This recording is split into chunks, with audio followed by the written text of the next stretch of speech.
시작하겠습니다. 이 조아리라는 이제 심리학자가 있습니다.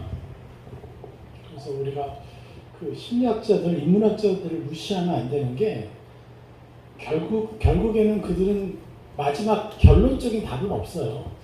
그렇지만 그들이 사람의 문제, 내면의 문제를 해결하고자 끊임없이 연구했던 그 자료들은요, 너무너무 좋아요.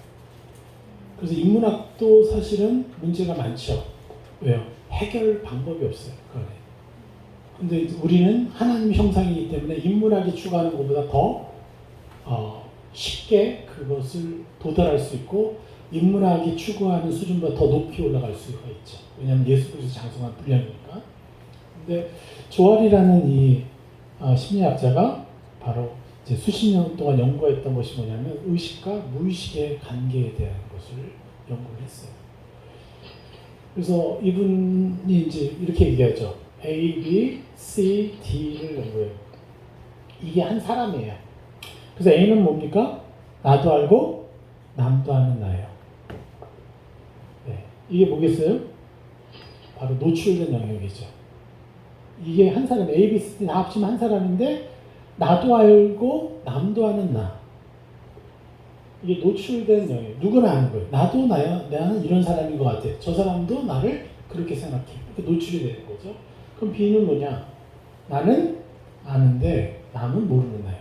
이건 뭐예요? 숨기는 영역이에요. 그리고 C는 뭐냐? 남은 알고 나는 모르는 나. 착각의 영역이라고 그러죠. 세상 말로 그냥 푼수다. 푼수의 영역이다. 네. 지만 몰라. 이런 거잖아요. 우리 다 알아. 저 사람이 뭐가 문제인지, 뭐가 잘하는지. 근데 자기만 몰라. 그 문제를. 네? 그게 이제 착각, 푼수. 그리고 4번은 뭐냐? 나도 모르고 남도 모르는 영역이에요.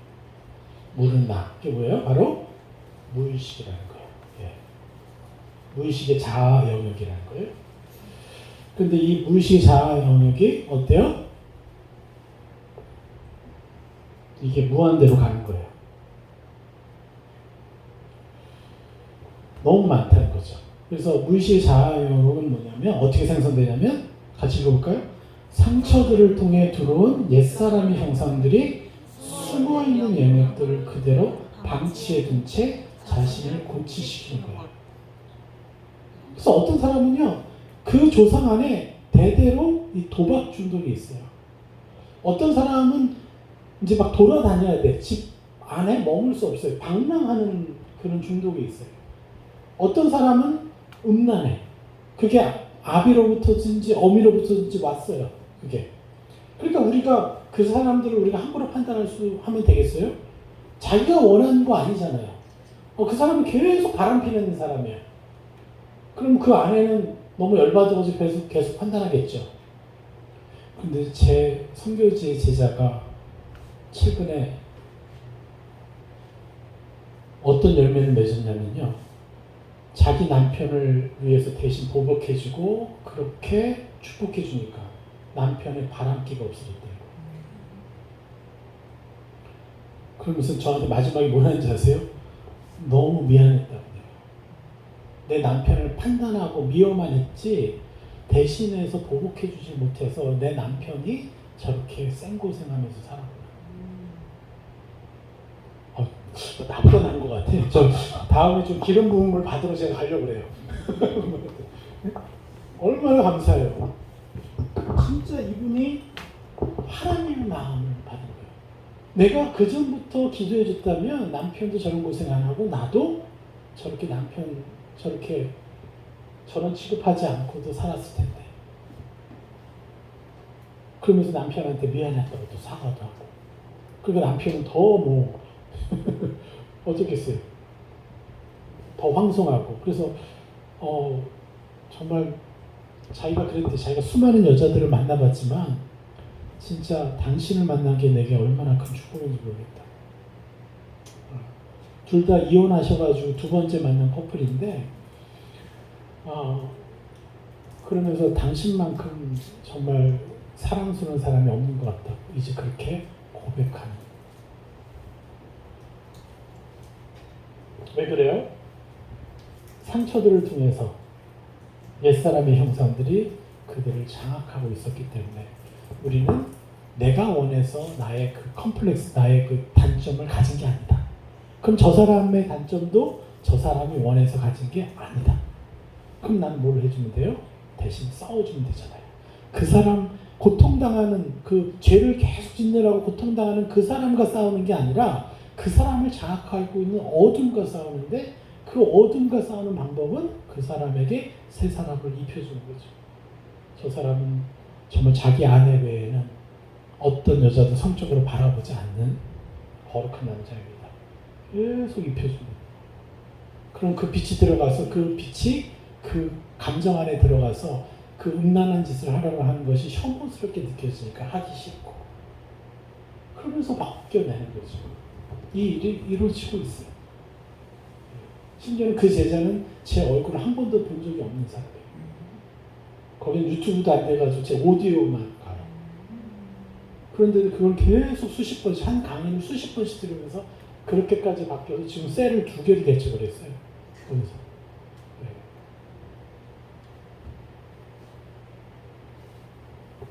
그런데 이제 더 중요한 게 이분이 밝혀낸 이 중요한 게 뭔지 아세요? A, B, C 이 합치면 뭐가 됩니까? 의식이잖아요. D는 무의식. 그러면 의식과 무의식이 몇 프로가 될까요? 100% 중, 아이고, 벌써 얘기하면 안 되는데. 이거 안 지 오래됐나? 몇 프로라고요? 네, 글쎄, 역시. 대부분 한 50%, 60% 의식을, 보통 80%. 많이, 그래도 이제 정상에 가까운 게 한 40%, 30%까지 얘기하는데, 이게 2%라는 걸 사람들이 보고 놀라는 거예요. 아, 내가 지금 생각하고 느끼고, 내 안에서 느껴지고 생각되어지는 것들이 2%밖에 안 되는 나였구나. 라는 거를 몰랐다는 거예요. 그래서 우리는 거룩의 싸움을 뭘 한 거예요, 자꾸? 이걸 한 거예요. 그러니까 사람이 본질적으로 바뀔 수가 없죠. 신학 박사학위 수백 개를 해도요, 사람이 바뀌지 않아요. 제가 몇 년 전에 캐나다 가서 강의하는데, 전미, 이제 북미 전체의 목회자들의 대표였었던 부부가 은퇴해서 오셨는데, 이거를 일주일 동안 강의를 했는데, 이분이 눈물을 흘리시더라고요. 이거를 내가 미리 알았었더라면, 내 사역이 그렇지 않았을 텐데 하시면서. 근데 그분은 진짜 너무 겸손하시고 순수하신 분이죠. 네. 그 두 부부가 와서 그거 들으시는데, 그리고 그 미국 CCC 대표도 왔어요. 그분도 강의하고 저도 강의는 한데, 이분이 갑자기 제 강의 때 들어온 거야. 그래서 이제 미국 청 CCC 그 학생들을 이제 가르치고 막 이러는 사람인데 되게 유명한 분이에요. 네. 근데 그분도 나중에는 저랑 공항을 같이 가면서 막 묻더라고요. 결국 왜 그런 건지 뭔지 이런 것도 물어가더라고요. 이분도 나이가 한 60 넘으셔서 이제 사역들을 이렇게 좀 마지막으로 정리하려고 책을 쓰고 있었어요. 그곳에 와서. 그러면서 이제 제 강의를 이제 들으면서 자기가 여태까지 사역하면서 뭐가 문제점이었는지 이분들이 인식하기 시작한 거죠. 이게 몇 프로예요? 무의식? 98%. 그러니까 저는 내가 무슨 생각하고 있는지 무슨 감정 느끼는지 모르는 그게 갑자기 나를 훅 장악해가지고 나를 하여금 분노를 일으키게 하고 나를 하여금 확 삐지게 만들어버리고 그렇게 당하는 거예요. 그리고 뭐가 와요? 그 다음에 어떤 화전이 날아가요? 나를 정죄하는 화전이 날아가요. 그래서 그런 실패된 내 모습을 보면서 괴로워하고 있어요. 그래서 우리는 사실은요, 남 정죄하고 나 정죄하면서 평생을 살아요. 정죄하는 것 같지 않죠? 감정으로 정죄하면서 살아요, 그 분위기가. 우울증이라는 게 뭐예요? 나는 무가치하다라는 거예요. 그래서 늘 정죄하면서 우울한 느낌으로 사는 거예요. 그래서 나중에는 안 되니까 우울함이 너무 힘들고 정죄가 힘드니까요. 제가 이제 상담하면서 치유한 자매가 자기 몸에 칼을 대버리는 거예요. 그러면 정지하는 목소리가 싹 사라진대요. 왜냐면 자기는 대가집을 했잖아요. 자기 몸에 칼을 댔기 때문에 자기를 학대해서 그 처벌을 대신해 준 거예요. 그러니까 더 이상 그 어둠이 자기를 가지고 괴롭히지 못하는 거예요. 괴롭히더라도 내가 이미 나를 처벌했기 때문에 이 악한 놈이 말을 해도 먹히지 않는 거예요. 이렇게 해서 이 자매는 여기 이상은 안 보여주려고요. 얼마나 착한 자매 이 자매? 근데 저는 이 자매가 너무 기대가 되는 거예요. 지금 연대 심리학과 들어갔어요. 아무런 희망이 없던 소망이 없던 자매가. 근데 이 자매는 이제 23살인데 너무 당한 세월이 많아. 그래서 저보다 더 전문가가 될 것 같아요. 그죠? 그럼 이 자매를 통해서 얼마나 많은 영혼들이 회복될까요? 이 자매는 영어가 원어민처럼 하고요. 영어. 중국어도 원어민이에요. 한국말을 제일 못해. 네. 그러니까 뭐 엄청나게 많은 영혼들이 이 자매를 통해 회복되겠죠. 자기만 몰라. 자기만. 네. 그런데 말을 하면요. 알아요. 이해해요. 제가 무슨 말 하면 그게 왜 그런지 이제 이해해요. 그래서 이제 막바지 단계에 온 것 같아요. 제가. 다 어떤 문제예요? 무의식의 문제라는 거예요. 내 조상으로부터 온 저주들. 내 아버지가 가졌던 연약함들이 내가 갖고 있죠. 내 어머니 쪽으로 북의 목에로부터 온 저주들을 우리가 가진 거예요. 여러분들. 그래서 여러분들 자신을요, 여러분 판단할 필요가 없어요.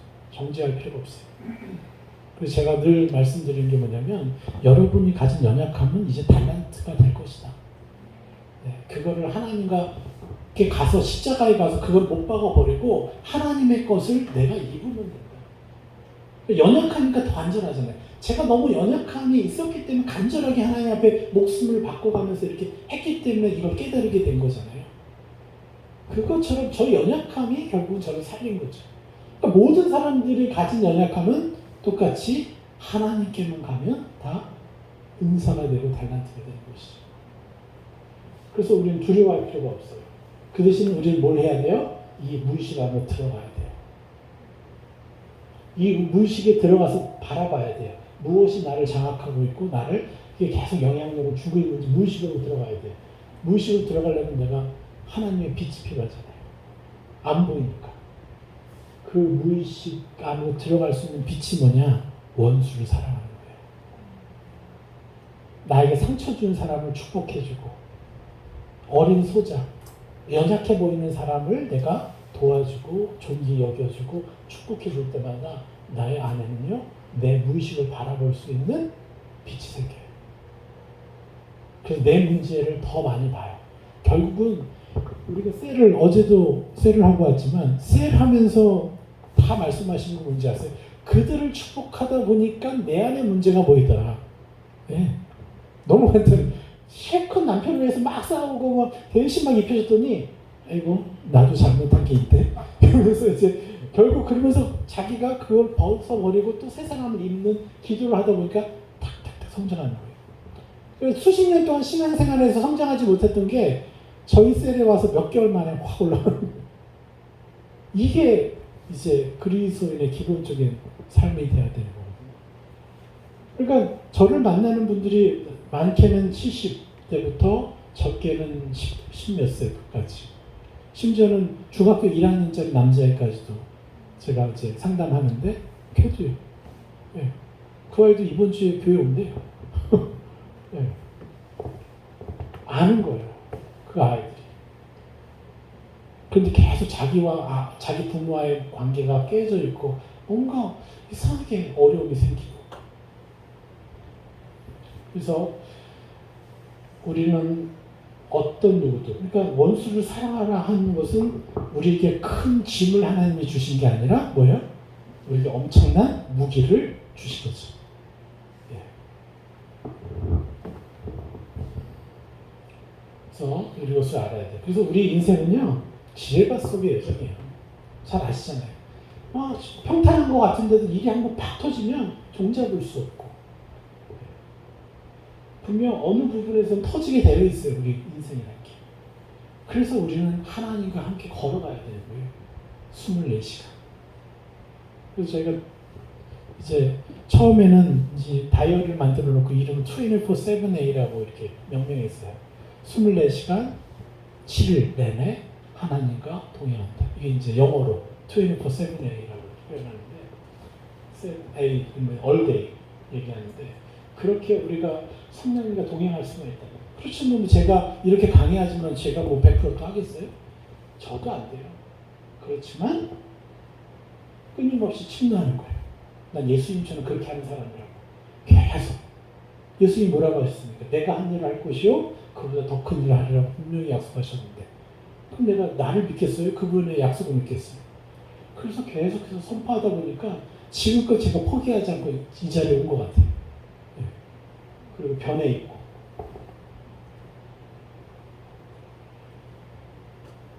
근데 우리는 그동안 뭘 했어요? 여기에다만 계속 신학적인 지식을 놓고, 그리고 자꾸 우리를 훈련시켜서 자꾸 습관화시키려고, 내가 거룩한 삶을 사는 것을 습관화시키려고 노력했어요. 근데 그렇게 됐습니까, 과연? 일부만 됐죠. 그리고 대도 어느 한계에 있었죠. 예수 그리스도께서 바라시는 수준까지는 안 됐다는 거예요. 그래서 우리 안에 어떤 생각이 들어오는지, 떠오르는지, 어떤 감정이 느껴지는지를요, 우리 그거를 적을 줄 아는 사람이 돼야 돼요. 그래서 하나님께 여쭈어야 돼요. 그리고 하나님이 뭐라고 말씀하시는지 듣고, 그걸 통해서 내가 십자가에다가 박아서 없애야 될 나의 연약함, 그리고 새 사람을 내가 침노해야 될 것이 어떤 것인지를 들어야 되는 거죠. 그렇게 할 때 정말 예수 그리스도께서 바라시는, 내가 한 일을 할 것이요 그보다 더 큰 일을 하리라 그러고 약속하신 그러한 존재들이 나온다는 거예요. 여태까지 우리는요 이런 거 못 배웠어요. 저도 피해자였죠. 그런데 제가 참 이렇게 쉬는 시간에 이렇게 우리 목사님들, 이렇게 선교사님들 교제하면서 참 느꼈던 것이 너무 훌륭하신 거예요. 왜냐하면 우리는 못 배웠지만 이제 앞으로 변해야 되지 않느냐, 그렇게 생각하신다는 거죠. 그래서 지금 부흥의 때가 오고 있는 것 같다 이렇게 말씀하시는데 맞습니다. 종교적인 교회는요 망하는 게 할렐루야고요. 네? 진짜 교회가 부흥해야죠. 아멘. 그렇죠? 그렇다고 우리가 그들을 판단하면 됩니까? 판단이 아니라 우리가 같이 축복해주면서 저들도 그렇게 하는 사람으로 우리가 축복해줘야 되는데, 우리도 저 사람들은 종교적인 교회야 딱 낙이 찍어놓고 우리만 잘하는데, 이게 또 다른 이단이 되는 비결이 되는 거예요. 예? 우리는 뭐 특별해서 이런 걸 아닙니까? 이것도 불가사의한 거예요. 하나님 불가사의한 은혜일 뿐이에요. 저는 제가 이런 복음을 알고 이렇게 추구했다는 것도 매일마다 참 눈물이 날 정도로 감사해요. 그런데 왜 하필 저죠? 저같이 연약한 자를 어떻게 이렇게 하셨어요? 매일마다 감탄해요. 어떻게 나 같은 자를 이렇게. 그러니까 이거는 우리가 뭐라고 할 수가 없는 거예요.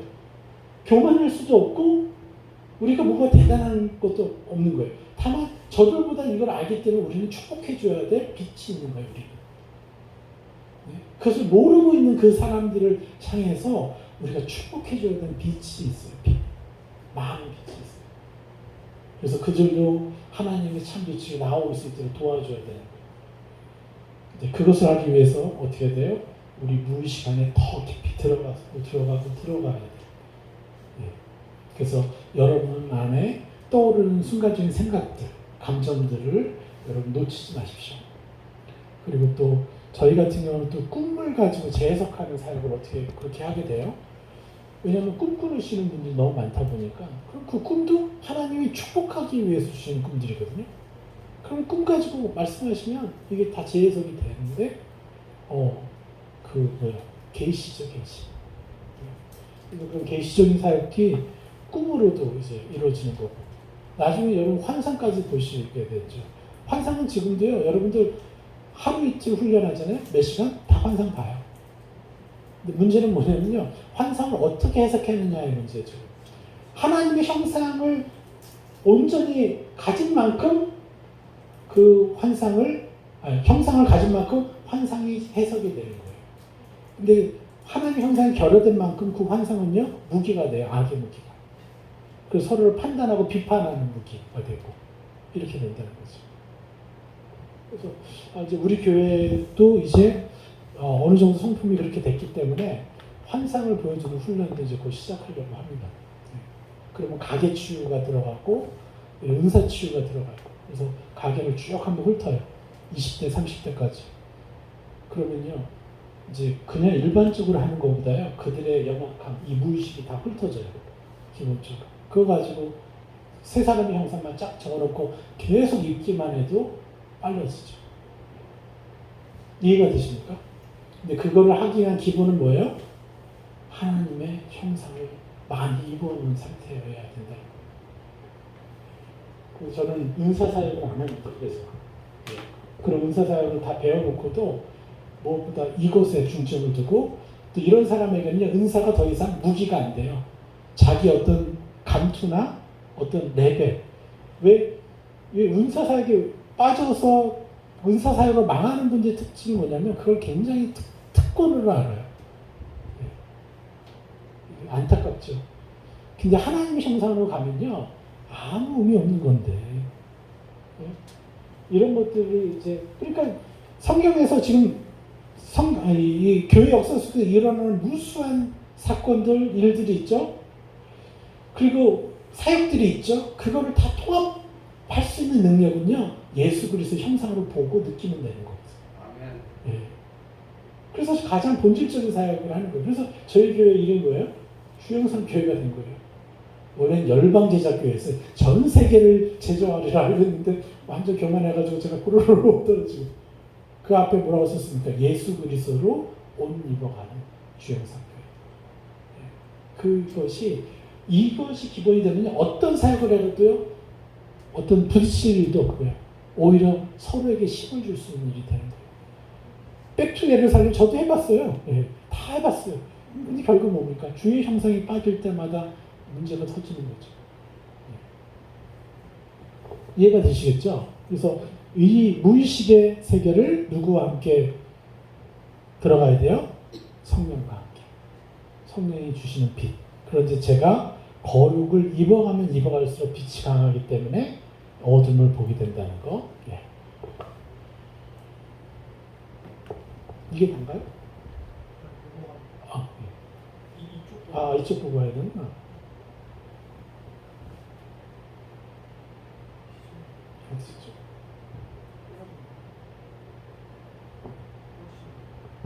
뜨지 않았는데? 이게 100m까지 되는 건데?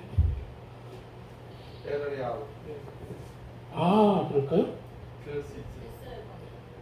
충분할 텐데?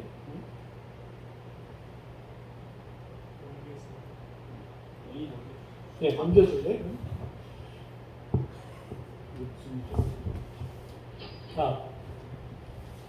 자, 과연 누가 진짜 나인가? 그래서 한번 이거 하기 전에 우리가 선교지에 가서 왜 제가 이 얘기를 해주고 싶었냐면요. 우리가 선교지에 가서 여러분들이 만나야 될 선교사님들이 치고받고 뭐 싸우기까지 안 해도 왼수가 돼서 이제 헤어질 경우가 80%라고 그랬잖아요. 그런데 실제로는 그들이 그렇게 악마가 아니라는 거예요. 근데 그 사람은 나를 악마 취급하고 나도 그 사람 악마 취급한다는 거예요. 왜 그렇게 관계가 깨어질까요? 그도 그 자신을 모르고 나도 내 자신을 몰라요. 그래서 그들에게서 비춰지는 것을 내가 갑자기 판단을 하고 있어요. 근데 판단을 안 할 수도 있는데 판단을 해요. 그건 무슨 영향이에요? 내 무의식 안에서 나를 장악하고 있는 어둠이 나를 하여금 그렇게 판단하고 혐오하게 만들게 되는 거예요. 그래서 우리는 얼마든지 협력하면서 더 아름다운 관계로 나아갈 수 있는데 그렇게 하지 못한 채 깨어지는 거죠. 실제로 저희는 저희 큰아들이 5개월 됐을 때 선교지로 갔어요. 비행기를 여러 번 갈아탔어요. 중국의 가장 서쪽에. 그것도 이제 군사 비행장만 있는 곳이에요. 그 지역은 민간 비행장이 없어요. 유사시에 군인들 수입하려고 만든 비행장에다가 그냥 민간 항공기가 뜨게끔 해놨어요. 내리니까 완전히 시골 대합실 같아요. 버스. 군인들 막 뛰어다니고 거기에 내렸어요. 출입구가 어딘지도 모르겠고 그런 데를 갔는데 세상에 그 내 선배 선교사가 일주일 만에 저희 보고 딴 지역으로 가라는 거야. 자기가 생각했던 그런 사람들이 아닌 것 같다고. 네. 그러니까 그냥 너무 쉽게 판단해 버리는 거예요. 처음부터 저희는 상처받고 뭐 저런 인간이 다 있나? 그렇게 막 서로 그렇게 하는 거죠. 그러니까 참 안타까운 거죠. 그분도 가만 보면 착한 분인데. 근데 그런 분을 내가 어떻게 대처해야 되는지 어떻게 알아요? 그리고 어디 가면 꼭 유독 대부분 나를 좋아하지만 유독 나를 싫어하는 사람이 있어요. 왜 그럴까요? 그럼 그런 사람들은 우리가 어떻게 대처해야 되죠?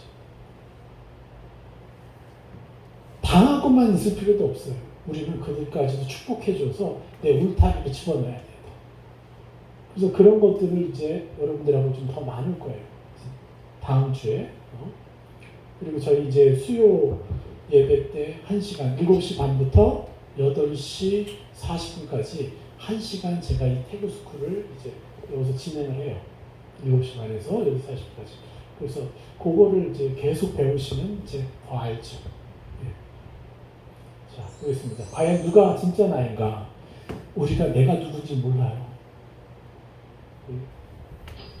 2%의 의식이 나인가? 내가 의식하고 있는 나의 생각, 나의 감정, 나의 의지. 막 길을 가는데 어떤 여자 너무 섹시. 막 저 여자 한번랑 막 자고 싶어. 그게 날까요?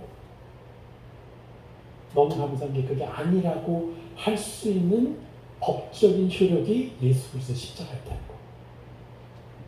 할렐루야. 진짜 제가 너무너무 감사했어요. 예수 그리스도의 그 십자가의 능력으로 권세로 그게 내가 아니라고 말할 수 있는 것이 복음이었다는 걸 알게 되면서 그래서 내 안에 떠오르는 것을 거절하고 오히려 더 찬란한 나의 멋있는 남자로서 딱 그렇게 있는 여러분 드라마 아저씨라고 혹시 보셨나요? 나의 아저씨. 아 나의 아저씨? 나의 아저씨? 그게 이제 불교나 뭐죠? 그 인문학에서 추구하는 인간의 형상인데 우리는요 그거를 100배 이상 초월해버리는 아름다운 사람을 살 수 있거든요. 그 나의 아저씨 처음 나왔을 때 원조 교제냐 뭐냐 하면서 막 난리 났는데 저는 그거 보자마자 이 작가가 무슨 말을 하는지 알겠더라고요. 그래도 이 혼잡하고 더러운 세상에서 저런 아저씨 한 명쯤은 좀 있어주면 좋겠다 하는 그 소망. 근데 죄송하지만 세상은 불가능. 네. 우리처럼 천국을 침노하는 사람들만 가능한 거예요. 그 사람들은 막 그렇게 노력한 100사람 중 한 명은 나올 수 있는데 우리는 100사람 다 돼요. 네? 왜요? 예수 그리스도의 십자가 때문에. 2%의 의식이 나인가? 98%의 의식이 나인가?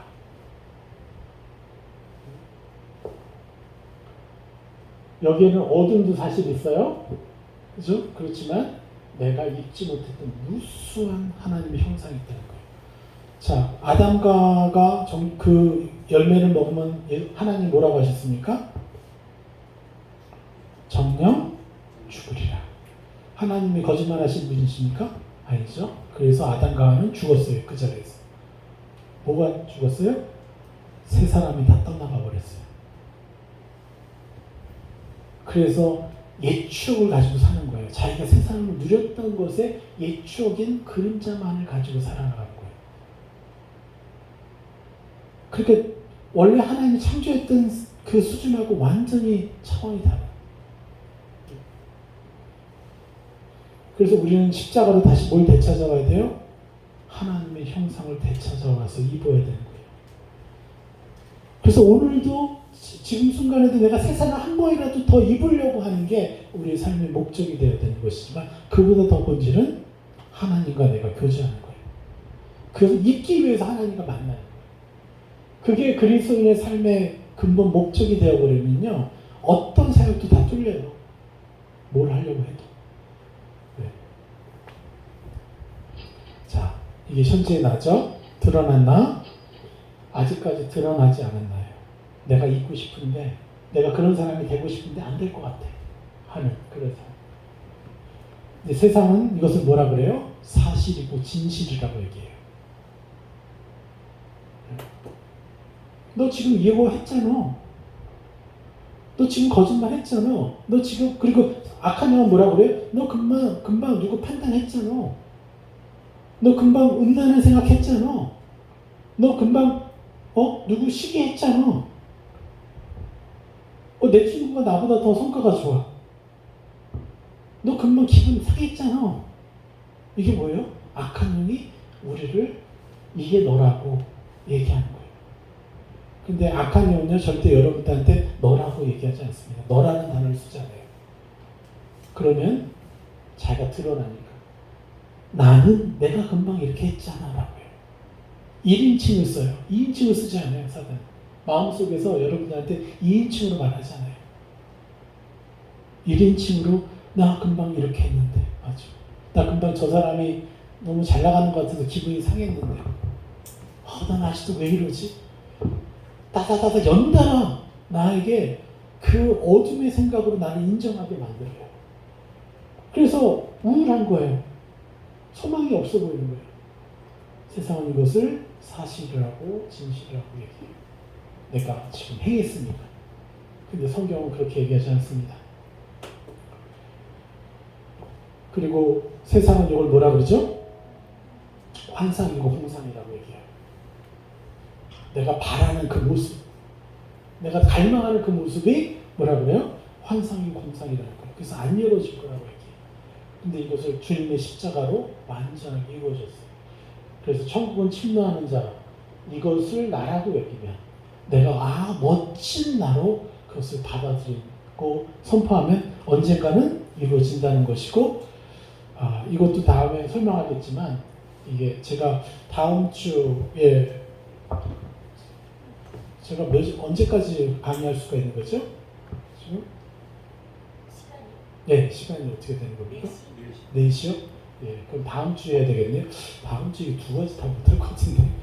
예, 원래 이 회개라는 거 하나, 그리고 하나님의 의의 관점으로 본 믿음과 행위. 왜 야고보서와 로마서가 충돌되는 책이 아니라는 거. 그것에 대해서 제가 시브리서를 풀어드리면서 말씀을 드릴 겁니다. 그거 하면서 회개는 간단하게만 하겠습니다. 예. 그래서 대부분은요, 2%의 나로 자꾸 내 자신 인정하면서 살다가 망하는 거예요. 꿈이 없는 거죠. 그래서 현재의 나가 미래의 나라면 이게 저주인가요? 축복인가요? 네? 당연한 거예요? 저주인 거죠. 미래의 내가 나여야 되잖아요. 그렇죠? 그런데 얘는 맨날 여기 나래요. 자꾸. 왜 현재의 나가 미래의 나와 동일하게 되냐면 이걸 진리로 받아들이기 때문에 그런 거예요. 예수 그리스도를 왜 믿냐면 예수 그리스도를 통해서 이게 내가 아니고 내가 변화되고 싶어하는 나를 강탈할 수 있는 권세이기 때문에 예수 그리스도를 믿고 예수 그리스도와 함께 동행하면서 사는 그 목적이 바로 그것인 건데, 더 찬란한 나로 살아가는데 이걸 못하니까 꿈 없이 살아가는 거예요. 우리 현지인들이 꿈이 없는 민족이었잖아요. 그런데 그들에게 꿈을 심어주고, 저희가 맨날 점검했어요. 꿈 몇 가지 써왔어. 이러면서 꿈 100가지 이상 써오게 하고, 그러면서 계속해서 더 멋진 인생을 살 수 있도록 먼저 너 스스로가 꿈꿔라. 그리고 생각이 안 나면 하나님께 여쭤봐라. 하나님, 내가 어떤 사람이 됐으면 좋겠어요? 내가 어떻게 행복하게 살았으면 좋겠어요? 제가 해외여행 가보고 싶은데 어디를 해외여행 가봤으면 좋겠어요?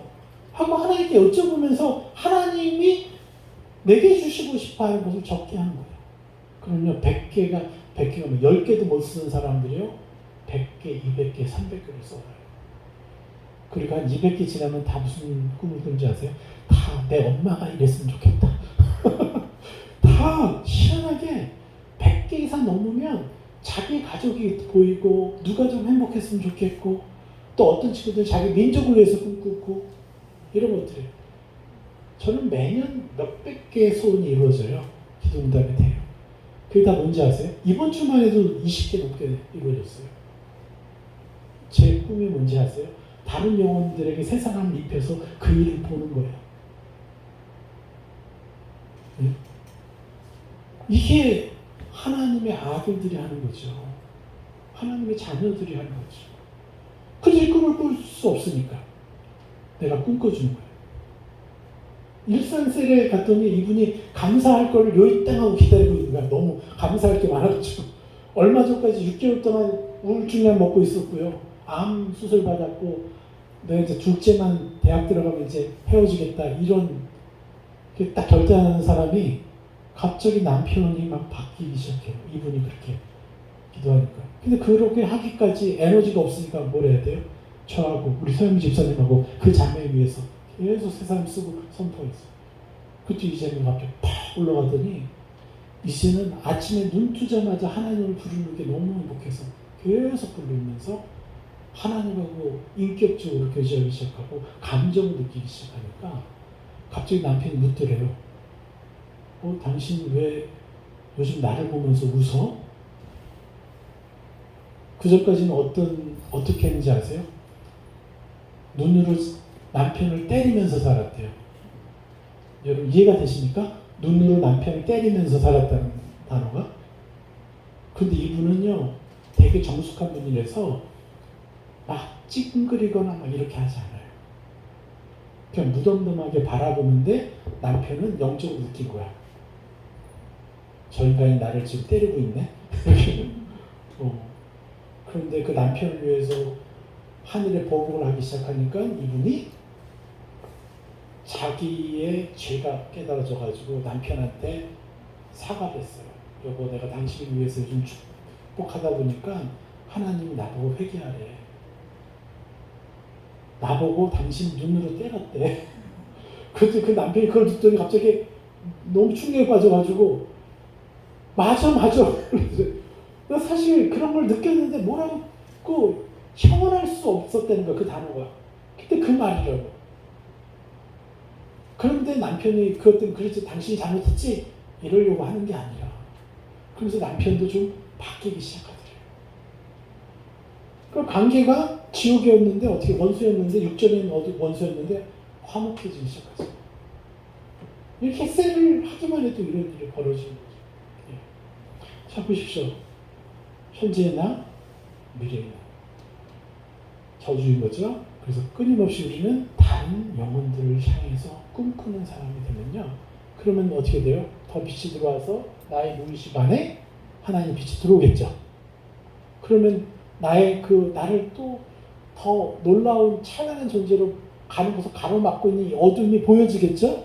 그럼 그거를 또 벗어버리고 반대된 축복을 내가 입으면 그 다음 단계로 나아갈 수 있겠죠.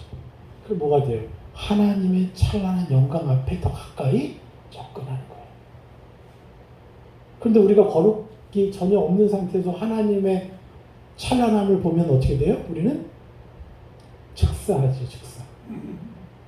견딜 수 없어서 내 모습이 너무너무 더럽고 추해서 견딜 수 없어서 즉사해요. 충격을 받아서. 그런데 이렇게 새 사람을 계속해서 입어가다 보면 더 갈망이 되는 거예요. 더 찬란한 옷을 입고 싶은 거예요. 그래서 우리는 어쩔 수 없이 더 거룩해지게 돼요. 이게 노력하는 게 아니라 내가 그렇게 살고 싶은 거예요. 갈망이 나잖아요. 목마름이 생기는 거잖아요. 이런 사람은요, 찬란해져도 겸손할 수밖에 없어요.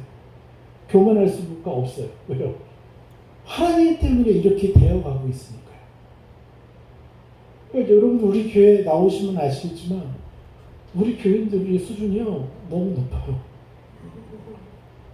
진짜 어떤 누구도 판단하지 않아요. 판단하고 있으면 자기가 잘못한 거예요. 누구를 나보다 수준 낮게 여기고 있어. 그럼 누구 잘못이에요? 내가 문제겠죠. 하나님 왜 이러죠? 내가 무슨 문제인데? 이렇게 돼버리는 거예요. 이번에 저희 처남이 왔어요. 조카, 친척인데 제 아내의 이모님의 아들인데 이 형제는 말이 버벅거려요. 잘 못 알아들어요. 그리고 사고도 좀 한계가 있고. 왜냐하면 어릴 적에 그 아버지가 술 취해서 그 아이를 물속에 집어던졌어요. 그래가지고 그 충격으로 이 친구가 지금 시흥하는가 그런데 그냥 싱글로 그렇게 살아가는 거예요. 그의 어머니는 지금 술 중독. 그 남편하고 막 싸우느라 자기도 술로 이제 대적하기 시작해가지고. 근데 그 형제가 이번에 주일날 저희 교회에 나왔어요. 근데 진짜 그 형제를 바라보고 대우하는 우리 성도들을 보면서 너무너무 감사가 되더라고요. 그냥 신발 신고 들어오니까 이은시 집사님이 자기가 나가서 신발 가지고 가서 실내에 갈아 끼워주고 이렇게 하고 그리고 그 주위에 모여서 그분 얘기 들으려고 하고 그 형제 얘기 들으려고 하고 그렇죠. 우리가 하늘나라로 가면 그 처남이 저보다 더 찬란한 상급을 받을지 제가 어떻게 알아요? 하나님만 아시지? 그 형제는 그런 핸디캡이 있음에도 불구하고 수많은 죄를 짓거나 더 악해질 수도 있는데 지금 이렇게 나오고 있다는 거잖아요. 우리는 모르는 거예요. 어떤 누구도 우리가 함부로 판단하고 우위를 얘기할 수 없어요. 근데 강단에 서서 왜 당신 그거밖에 못해? 이렇게 얘기한다면 그건 사단의 형상이죠. 이걸 모르는 거죠. 그 사람의 98%에 뭐가 있는지 모르는지 왜 눈에 보이는 것을 감히 판단을 해요. 이 사람이 세 사람이 있게 되면 나보다 얼마만큼 더 찬란해질지 우리가 어떻게 알아요? 그리고 그 더 찬란한 것을 입혀주는 의무와 책임이 누구한테 있는 겁니까? 맞습니다. 우리한테 있는 거죠. 그 사람의 연약함을 봤으면 내가 판단하라고 보여주신 게 아니라 그들에게 입혀주라고 보여주시는 거잖아요. 그리고 그 사람의 연약함들이 왜 보이죠? 내가 그 분야에서는 강하기 때문이죠. 그런데 나의 강함이 누구에게는 연약함이고요. 그렇죠? 그 부분이 부족해요. 그리고 그 사람에게는 어떤 것이 강한데 나는 연약해요. 그런데 우리는 서로 나의 강함으로 저 사람을 판단해요. 그 저 사람은 자신의 강함으로 나를 판단해요. 우리 그렇게 살았어요. 선교지에서도 그렇고. 우리 모든 세상 사람들이 자기의 강함과 남들의 연약함을 보면서 그걸 뭐라고 하면서 살았다는 거예요. 점잖해서 말은 안 하지만요. 속으로 어떻게 해요? 그렇게 느끼면서 살았다는 거예요. 제 아내가 제일 잘 알았던 영역이에요. 저는요 무슨 얘기 화가 나고 있고 무슨 판단할 거 있으면 얘기하는데 제 아내는 한마디도 안 해요. 그러니까 굉장히 제 아내가 성품이 좀 알았어요. 그런데 제가 어느 날 제 아내를 뛰어넘기 시작했어요. 막 씩씩거리면서 막 판단하다가도 결국 축복으로 돌아오니까 몇 년 지나니까 제가 올라간 거예요. 이렇게. 그러더니 제 아내가 충격을 받는 거예요. 이거 뭐지? 그때 제가 알았어요. 제 아내가 뭐라고 얘기했냐면요. 좀 수준이 안 되는 사람 같았으면 자기는 지워버린대요. 생각해서. 그래서 그 사람은 웃으면서도 얘기할 수 있대요. 그래서 제가 그거를 새로운 단어로 명명을 했어요. 영적 살인이다.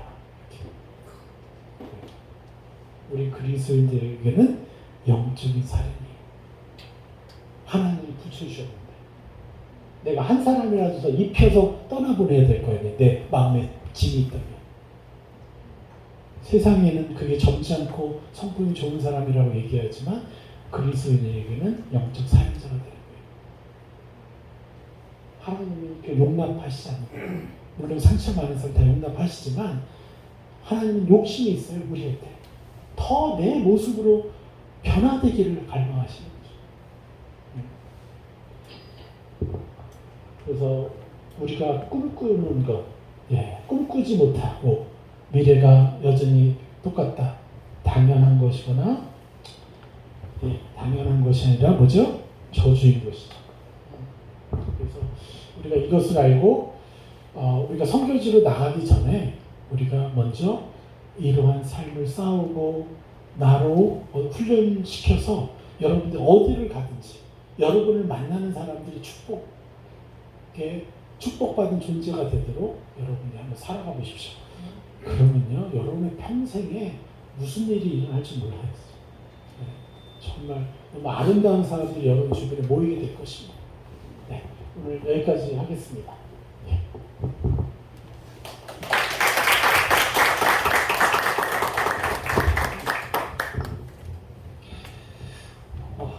여기 있네요. 될까요? 누구 거지?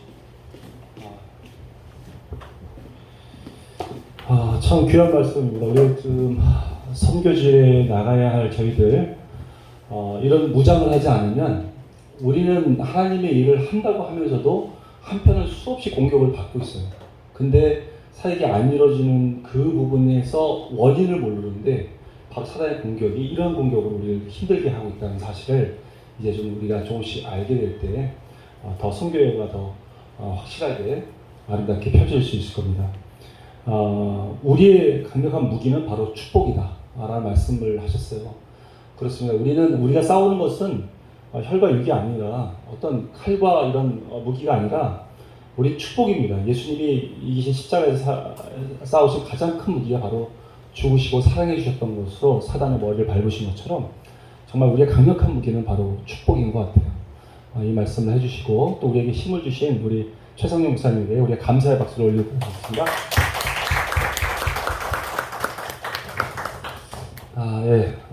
이 시간 우리가 좀 잠깐 짧게 이 내용으로 해서 한번 우리 강의 들으신 이 말씀 가지고 하나님께 좀 기도 잠깐 한 가지만 했으면 좋겠어요.